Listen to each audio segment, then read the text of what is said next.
today we're going to be doing the mid-year freakout tag. If you're new here, my name is Brittany. If you're a returning viewer, hey. Now, I did my first mid-year freakout tag last year when I first started my channel, and I swore that I would never do one again because I guess I was new and I just thought that it was horrendous. And I mean, I don't even think I have it up on my channel anymore, to be very honest with you. But regardless, I've seen so many people doing it this year and I got FOMO. I was meant to upload another video this week, but that's been pushed back to next week. And then the other video has been pushed back to the week after that. Because I'm 3 weeks ahead, baby. Oh, shit. Sorry, I'm just having a really good time reading, hence why there's been so many videos and things like that. Typically, I'm not like this. To be fair, I still haven't edited or looked at the footage that I took from when I went to Japan in April. It's now July.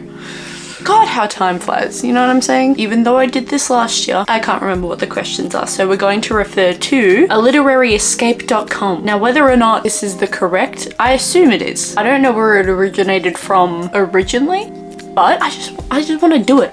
There's been so many good reads that I've had this year, and I'm just... One thing about me though is that I will be asked a question and I will forget all of my knowledge of things that I am excited for, know about. It all filters out of my brain and I'm not really sure why that happens, but maybe it's fear. Okay, so we are going to crack into it with the best book you've read so far this year. And it is The Night in the Moth by Rachel Gillig. Now this might be scandalous, I don't think it is, because I've only just read it and I've had a whole year of reading, and this I probably read last month, maybe? A few weeks ago. I stand by this. I stand by this. This book was incredible. It was beautiful. It was everything I wanted and more from Miss Gillig. She crushed it. She killed it. If you have seen the discourse about this book and it's negative, they are liars. They're liars, and it's okay to have wrong opinions. Okay, that's how strongly I feel about this book. Whew. I won't get into it because I have a whole video dedicated to reading this book, which I will link somewhere. But I implore you, please read this book. I'm getting the German special edition when it comes out in September. I'm so excited. Please read this book. Please read it. It's so good. It's so good. And you know what? I'm not going to cut out how many times I say that this book is good, because I did that with that last video and I regret it because I need you all to know how good it is. So that is my best read so far in 2025. The next question is the best sequel you've read so far in 2025. That would have to be the entire rest of the Windy City series.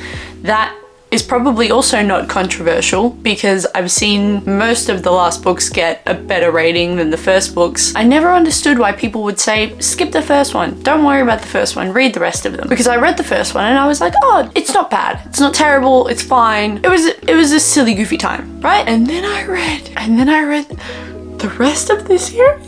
That series has me gagged. If you read any series, if you want any sort of sports romance, then this would be for you. It's really good. It's actually really, really good. The next question is new releases you haven't read but want to. Technically, I have a list. There's The Other Brother by Teenie Page. There's The Irresistible Urge to Fall in Love with Your Enemy. There's that new Scarlett St. Clair book that I want to read. Tenderly I Am Devoured. I really want to read that. I have a physical copy of Tenderly I Am Devoured. I have a physical copy of The Other Brother. I'm going to purchase the other 2 books that I mentioned. Or did I mention 3? Semantics. Those are the books that I really want to read. My friend just finished The Other Brother and really liked it, and for a debut novel she said it was pretty damn good, and I trust her. We have pretty similar reading tastes, to be honest with you. The next question is the most anticipated release for the second half of the year. Right now, I can't think of any new releases that are coming out, which is... that's my bad. But I will say that I am excited for... Now, I'm going to count this because I couldn't think of an answer for this one, even though I'm sure there are plenty that I will then look at this and be like, I could have mentioned so many others, and I just haven't. I really am looking forward to Bourbon and Secrets by Victoria Wilder. The audiobook is coming out in the second half of this year. Oh my god, wait, there's so many books that I want to read. Hold on. I'm actually full of shit. On Wings of Blood, that is coming, well, that hasn't been released in Australia yet. So I'm counting that. King of Gluttony. Wait, no, don't worry about that. Fearful by Lauren Roberts. I say that knowing how I'm going to answer another question, but stay with me. Brimstone by Callie Hart, I'm excited for. Mate by Ali Hazelwood. Wildcard by Elsie Silva. See, I told you guys I was lying. I actually had quite an extensive list. My biggest disappointment, it's on the screen now. Can you guess? Can you guess? Can you guess what it is? Fearless by Lauren Roberts. Are we surprised? Probably not. I was only a fan of the last fifth of this book, being generous. The part where things happen that are crazy, that's all I cared about. The letters at the end, that's all I cared about. The epilogue, that's all I cared about. If I had to read the word inevitable one more fucking time, I was actually going to lose it. I hate that word now. And it pisses me off because you are not inevitable. I don't like the chapter before the epilogue. That pissed me off for reasons that I won't go into. Don't give me a time jump and then do the thing that I hate. And if you know, you know. My biggest surprise. I know what it is. The Caraval series. I loved the Caraval series. And everyone was like, no, don't read it. I would die for that man. Legit. That was my biggest surprise because I was so prepared to be like, ew, this is yuck, this is gross. I could go on about that series and Once Upon a Broken Heart for the longest time, but I won't because I don't want to make this video too long. But the Caraval series was incredible and I will be getting the special editions, mark my words. The next question is favorite new author, debut or new to you? Is Rachel Gillig a cop-out because I technically haven't read one of her books before and now I will buy everything that this woman puts out. So Rachel Gillig is my answer. Newest fictional crush. Would I be considered a fairy lover if I said that it's the main protagonist in How to Find a Nameless Fae by AJ Lancaster because he has cat ears and a tail? I think that makes me a bit of a fairy lover, but you know what? I don't care because, oh, that was my phone. This book right here, I paid the $30-something for this indie book right here. This is so fucking good. It's so good. I don't care if it makes me a fairy lover. This book is incredible. And I'm so excited to finish it, but I'm also terrified to finish it. But also, this needs to be traditionally published right now. If you are looking for a fairy, fae, fun, this is probably the funnest time I've had since Emily Wilde's Encyclopedia of Fairies. At least when it comes to fae. It's so good. Please read it. Please read it, please buy it. It's really not a big selection for indie authors, but I know Barnes & Noble have it, and I can't think of other stores right now except for Amazon and Barnes & Noble. Newest favorite character? Legend. He could also be a crush, but I don't want to. He would have been the answer for all of them. So he's going to be my newest favorite character, even though he is incredibly, wait, no, hold on. Let me change my answers. I want to change my answers. So my new crush, Legend. My favorite character, Mal. Okay, that's fine. That's what we're going to keep that as. But that's what my heart says, is that it wants to switch those two. So that's what we're doing. So that's my answer. A book that made you cry. There are quite a few books, I think, that have made me cry thus far in the year. I know that The Night and the Moth made me cry. Bartholomew.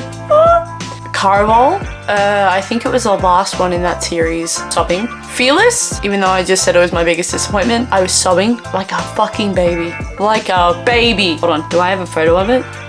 Well, do I have a photo? I know I have a photo. Yeah, there's been a few books that have made me cry, to be honest. And then sometimes I'll get teary with audiobooks and things like that. But the next question is a book that made you happy. Wildside by Elsie Silva. Scythe and Sparrow. A book that made me really happy though was First Time Caller by B.K. Burrison. That was such a good book. That was such a good book. I really, really love that book. I've seen somebody completely blast it online. They're a mutual on Instagram and it tore my heart out. It tore my heart out. Because I love them. It was such a good contemporary romance. I won't accept slander on that book. It just made me so happy. But that's my answer to that one. The next question is the most beautiful book you've bought so far this year. The most beautiful book is this one. Oh, I love it so much. It's so pretty.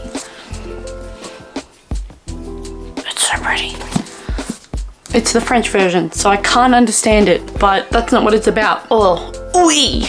Anyway, I'm going to not make a fool of myself, but this is the most pretty book that I've bought this year. Anyway, I'm gonna put it back up on my shelf. The next question is books you need to read by the end of the year. All of the ones that I haven't read that currently sit on my TBR, which could be anywhere between 20 and 100 books, which is a bit of a problem, which it's actually a lot of a problem. But I would really like to smash through some more sequels. I would really like to smash through some more series that I'm in the middle of, because I just haven't been doing that. I have not been doing the right thing. I would like to read Spectacular by the end of the year. I don't have a copy of it currently because I'll be getting it with the special editions, but that's one that I would really like to read by the end of the year when it gets more to Christmas time and holly jolly, all that jazz. I would like to read some more lit fic by the end of the year. I feel like I've been a bit slacking on lit. I've been slacking on everything that isn't romance, to be so honest with you. That's my answer to that. The next question is favorite book to movie adaptation, and I don't have one. So it seems like that's the end of the video, the end of this mid-year freakout tag. If you're still here, leave the book stack emoji, because there is a stack of books that I need to read. But really, if you're still here, I really appreciate you, and I appreciate any time that you spend on my videos or on my page or looking at my TikTok or looking at my Instagram. And if you don't know, I'm on all of those platforms. So I hope you're having a good day, a good evening, a good night, a good morning, wherever you are in the world, and I'll see you in the next video.